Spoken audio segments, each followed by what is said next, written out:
Often, what makes a job good has less to do with the work and more to do with the worker's mindset or sense of purpose. Agriculture has been our wisest pursuit. And as we journey towards the truest reflection of hard work, nobility, devotion, and resilience, we ask you that as you look through our own eyes, and by really focusing on the visuals, we ask you to have a more sensory experience and to come along with us.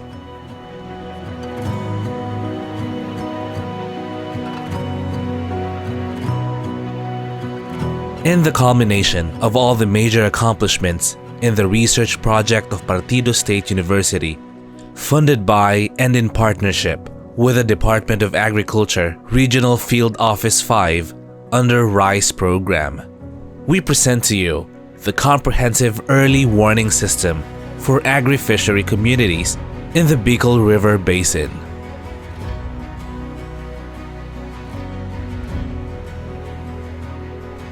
However, before we walk you through our various engagements, first, we want to introduce the Bicol River Basin by the numbers. The BRB is an integrated watershed resource representing about 317,103 hectares of the land area of the mainland Bicol region and covers 3 provinces, Albay, Camarines Sur, and Camarines Norte.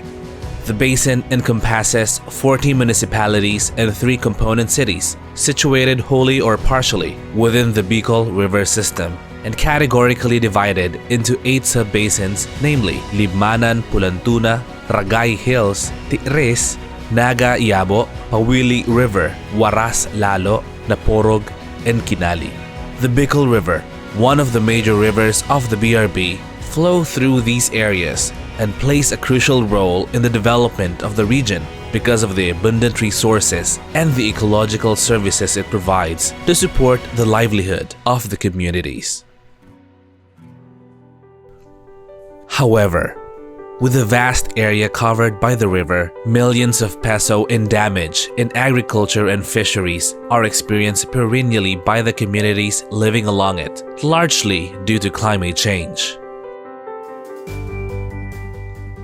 To help marginalized agri-fishery communities cope with the decreasing agricultural productivity and amplify their voices to call for urgent intervention and climate action, the study was conceived.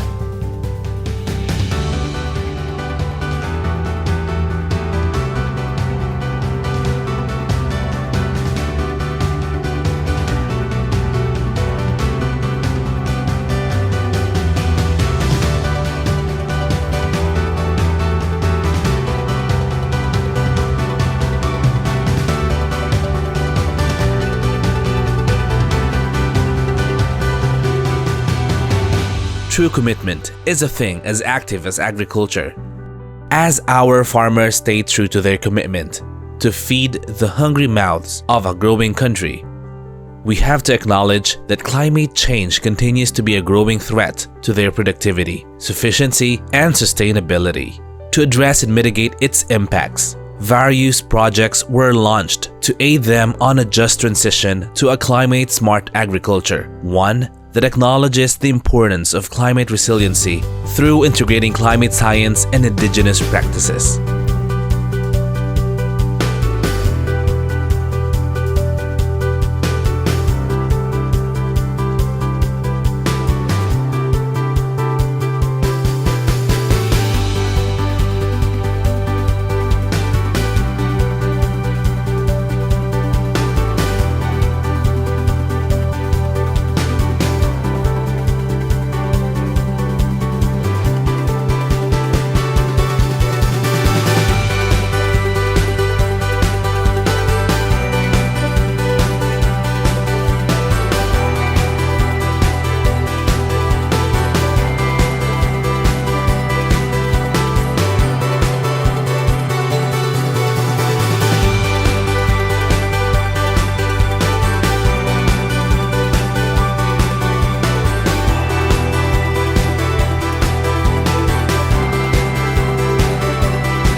Saro pa po sa programa kang Partido State University sa Samuyang Barangay, iyo po ang pagtugdok ninda ng AWS or Automated Weather System. Ini po nakatabang sa komunidad, particularmente digdi sa Samuyang Barangay. Sa paagi po kang AWS, na monitor mi po sa mga forecast weather na pwedeng mag-abot igdi sa Samuyang Barangay. Ang LGU Kanaman po, ang munisipyo kang Kanaman is along the Bicol River. Kaya po prone po o vulnerable po sa baha. Kaya po natabangan ng Marian farmer na tangani igosindang kukuanan na dagdag income sa indang pagbuhay. Actually po nakakatabang po ang AWS sa barangay mi dahil po sa mga impormasyon na naitatao kaini sa mga paraoma. Bako lang po sa mga paraoma kundi sa mga residente na igwang paabot na mga kalamidad araw kan bagyo. Mas natatawan kin maray na impormasyon po ang mga tao. Dahil sa AWS, natatawan po kami ng malinaw na informasyon kung paano mi po gagamiton ang mga day-to-day basis na data na tigtatao po sa mga AWS. In time of drought, saro man po ang Kanamanta. Diyan po sa part ng Mangayawan and San Francisco, dakol po diyan ang mga rain-fed na mga Kaya po, yan, natatabangan kami through pagtaon ng mga interventions kan Department of Agriculture. Ang importante kini na mabawasan ang epekto kang kalamidad, at least nakaprepara na ang mga constituents na ini pala na panahon nini dakol ang ibubuhos na tubig, kaya sila makapag-prepare na kansa mga tinanong, pagkabuhay, asin sa hanap buhay. Naiibitaran po ini dahil po sa pag duman sa mga reading na ginigibukan na mga taga-munisipyo na araman mi dahil pigtatawan man kami kan kopya. So, na-inform mi ang mga paraoma, ang ganang mga residente sa ganong sitwasyon. At least, na-will-inform kami kung ano ang dapat gigibuhon just in case na may calamity naabot. Naitukdo sa mo, at least, naging nakatabang sa mo ang pag-implement kung igwaning kalamidad. Ngunyan po, nagpapasalamat po kami. Ninuhuli tapadagos po naggagana ang AWS. Asin padagos mi po pigkukolektaran ini ning mga makakanigong data o impormasyon na padagos mi pong ipigtataos sa muyang mga parauma bilang giya. Ngunyan asin sa mga maabot na panahon. Tingnan po, saro pa po sa naitabang sa mukang PSU, ito pong pigkondosir ninda sa CBDRRMP kasi mas napapusog mi pa po ang samuya pong mga plano, lalong-lalo na po pag may disaster. Mas nag-guide po ninda kami sa tabang kang PSU na mas mapakaray, mas matauan na ning tamang impormasyon ang samuya pong mga residente if in case na may mga kalamidad. Sa senda pong pigkondisir sa muya na mga activities, kami po mas napapusog ang samuya pong mga plano. Ngunyan po, ang samuyang mga parauma na uugma po sa itinaong ini kasi igwa po na po sindang giya kung ano po ang mga dapat tindang gibuhon, mga practices, tanganing mabawasan po o malimitaran ang sa indang pagkalugi sa pag-uuma. Saro pa, may dakula pong itinao sa muya ining PSU, na ito pong mga program or practices sa rice duck farming system na dakula pong impact sa samuyang parauma na nakatabang po sa indang pagbuhay, sa livelihood. Yun po nga ibinigay sa amin na binhi, ito po yung malaking tulong po sa amin dahil po yung yielding nito mataas po kaysa doon sa ibang yield na mga traditional variety o doon sa mga ibang variety na ibinibigay sa amin. Mataas po yung ani nito dahil po malaking tulong po sa amin na mga magsasaka. Ako po si Arlene Bermuno, taga-igdi po sa San Francisco, Kanaman, Camarines Sur. Saro po ako sa naging beneficiary po kani po sa programa kan DA, sa paagi po kan PSU. Nagapasalamat po kaming maray sa dakulawan pong tabang, inot na inot po sa bani. Dakulawan po sa samuyang tabang po yan, tabang po sa samuya daw para paano po nababawasan mo yan samuyang paggastos, nakalibre po sa bani, sa lalo na po hindi sa tigdataong fertilizer. Dakulawan pong tabang po sa samuya, lata po kami talagang para umalang man lang po sa kami. Ako po si Mrs. Rosa Sigüenza, kang Del Carmen de Rosario, Minalabak, Camarines Sur. Asin iniman po, sa kong agom. Si Iwin Sigüenza Jr., kan Del Carmen Rosario, Minalabak, Camarines Sur. Kami po itong recipient kadtong duck farming. Digdi po sa Samoyang Barangay. Ako po si Mrs. Janet Nitura Almasan, 56 years old na po ako. Matawa ko ning pagpapasalamat sa Partido State University, sa Department of Agriculture, LGU Minalabak, saka digdi pa sa Samoyang Barangay na Taban. Na saro sa ako sa naging recipiente, kay ini yung project kang Partido State University na Integrated Rice Duck Farming. Tapos po, hindi po sa programa po nga ni kaining DA, sa pagi po kan PSU, sinda po ang naging way para po magkaigwa po kaining sa pag-ataman po kaining itik.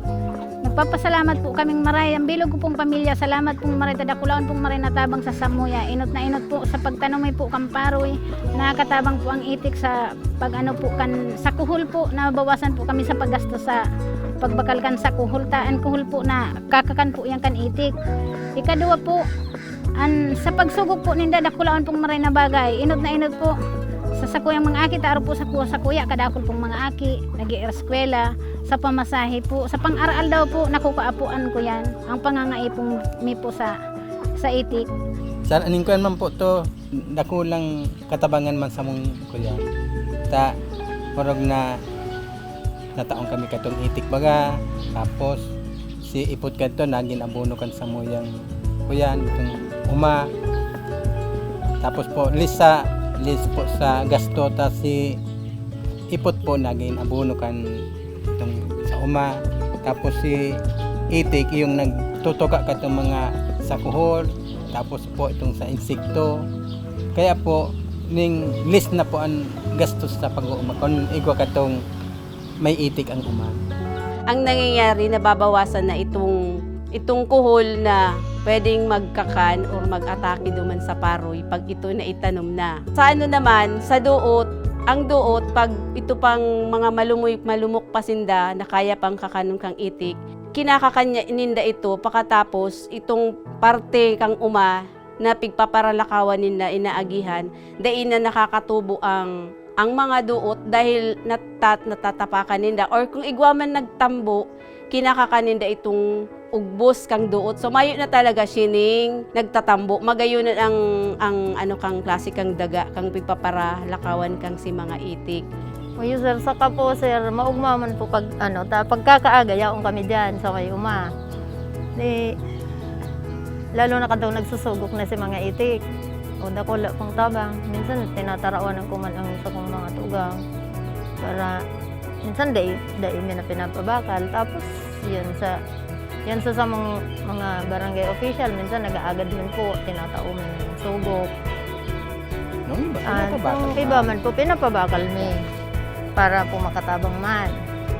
Dakul ang naging sugok ninda, lalo na kaitong panahon ng COVID, itong February to April, grabe si sugok ninda. Ang ginigibo ko kaito, paghali ko walang idi sa barangay mi, naghahapot na ako kung isay ang mabakal. Nagianan po kami sa samoyang paggastos, lalo na po sa pag-umata. Araw po ngayon na may epidemyang nyaw na po nga sa ngunya sa satuya, talagang masakiton po ang pagbuhay po ngunyan. Kaya po, nagpapasalamat po kaming maray talaga sa pagi po kandi sa PSU po. Kanatabangan po kaming maray ka iniyo. Magayon po talaga si si resulta. Kang second cropping na po, nag 106 si anime. Yan lang sa umang iyan. Kaya ugmahon sabi ka tong mga tao, ay magayonon ngayon ta. Kadiit-diit na umaw, naka 106. Dati mga 60, 70 arabiyan kaya. Ito pinakadakol na ani nag 106 kaban. Iyo. may benepisyo siya dahil iyon na yun ang namiminimisar ang paggamit ng medisina, ang paggamit ng abono, na kumbaga kung ang abono ang magiging kapalit niya na, ito ng ipot kang itik. Iyon na yun ang naging abono niya sa paroy. Ini po, mai-recommend mi po sa mga ibang farmers na gustong mag-avail kaya anong iyan. Dako lang tabang kaya iyan. Sa mga parauman, ang may advice ko sa inda, purbaran nindo ang arog kaini yung klase ng pag-uuma na ibugtak ta sa bako sa paroy kita mag-asa, kundi pwedeng ilaag ta ang asatuyang itik bilang saro pa sa makakatabang, sa satuyang hanap buhay makakadagdag income, makakabawas kang satuyang gastos. Tadain na kitang gayo magpaparagamit ng mga synthetic na abono or chemicals. Dako lang additional to sa moya itong lalong na kahit itong nagtataon na siyang sugok, dako lang bagay itong katabangan sa moya. Pwede ma-recommend ko yan sa enda, lalong digdi sa moya ta medyo biluman digdi ang pagabayan kan itik, dako lang bagay ang ibang itikan ta. Dako lang nagkakaigwang income tapos medyo tipid pa sa fertilizer. Nagpapasalamat din po kami sa Partido State University sa inda pong pagkonduser ng participatory rural approach. Hindi po sa Samoya pong barangay, kaiba po ang Samoya pong mga barangay official and ang iba pang mga residente. Samoya pong naipaisi, sa inda din kami na nag-guide kung paano ang tamang pagtanong. Ito pong duman sa seasonal calendar, sa hazard mapping, siring man po sa kuya din na naipaabot ako po sa saro duman sa grupo kang mga nagpaabot sa sakuyang pag-iriba, and mas duman mi din po na identified itong mga nagtatabang po sa Samoya pong barangay. Kami po in behalf of the local government unit of Buluan, we would like to thank the Department of Agriculture and the Partido State University through the effort of Dr. Ricky Laureta, project leader, and siyempre sa mga kaibanan po niya. Kami po, dakulo po sasalamat na ang Barangay Buluang ang napili na kaagan kan EWS. Kami, lalong-lalo na digdi sa Samoya, sa ngaran kan Barangay mi, nagpapasalamat kami sa Partido State University sa tinaunindang tabang sa Samoya bilang maging arugan kan mga para umaligdi. Dako lang bagay na dinaran do sa Samoya. Dakula po ang pasasalamat ko ta napili po ang Samuyang Barangay maging recipiente asin makatuwang kang Partido State University sa pagpaasenso kang buhay kan lambang mamamanwaan, particularmente po sa Samong Barangay. Asin siring man, pinapasalamatan ko ang Region Office kan Department of Agriculture na nagtutak ang pundong ini, asin ang digdi sa Samoyang Municipal Agriculture man, pinapasalamatan ko man na dahil sa paaging ini, nagtarabang digdi sa Samoyang sa programang ini. Pasalamat ming maray digdi sa kanaman, napili po kami sa saro na matawan kang PSU kang study po sa BDRNP. Magayon si resulta. Dakulang tabang anay ta sa Samoya, lalo na sa nagkaigwan ng quarantine period, nagkonsentrar ang Samuyang mga constituent, mga paraoma sa pagtanom. Aram ko po dakol pasin ng pigsuporta naman para po mas mapakaray ang pag-ataman, pati kang tamang pagtanom kang uma. Libat po, ang Samoya pong dakulang pasasalamat sa ngaran po kang Barangay Manggayawan. Diyos mabalos po and God bless sa Partido State University. Kaya salamat po maray na nakatabang po ito sa Samoya. Nakanood po kami, nagkakaigba kami ng magayang na eksperyensya sa pag-ataman kang itik. I would like to thank and congratulate everyone for pushing together and participating in this initiative to counteract the impacts of climate change to our lives and livelihood in the Bicol River Basin area. Through this project, we have set in motion the pendulum of collective and integrated efforts for promoting socio-ecological and economic resiliency of our communities in the Bicol River Basin area. Let us sustain this further in our future initiatives to make our communities even stronger and more resilient to these impacts of changing climate in the coming years. It holds true that the various events unfolding in the modern century is deeply rooted and emanates from the changes in the climate.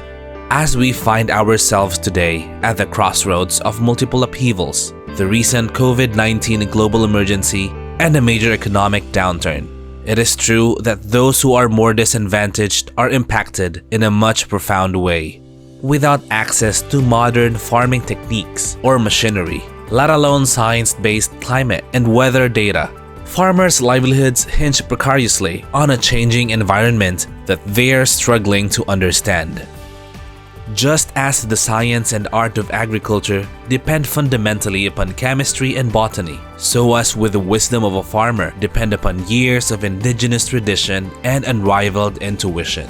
Empowering them and prioritizing their calls for support will be beneficial, primarily because they remain to be one of the country's economic backbone and pride of the working class.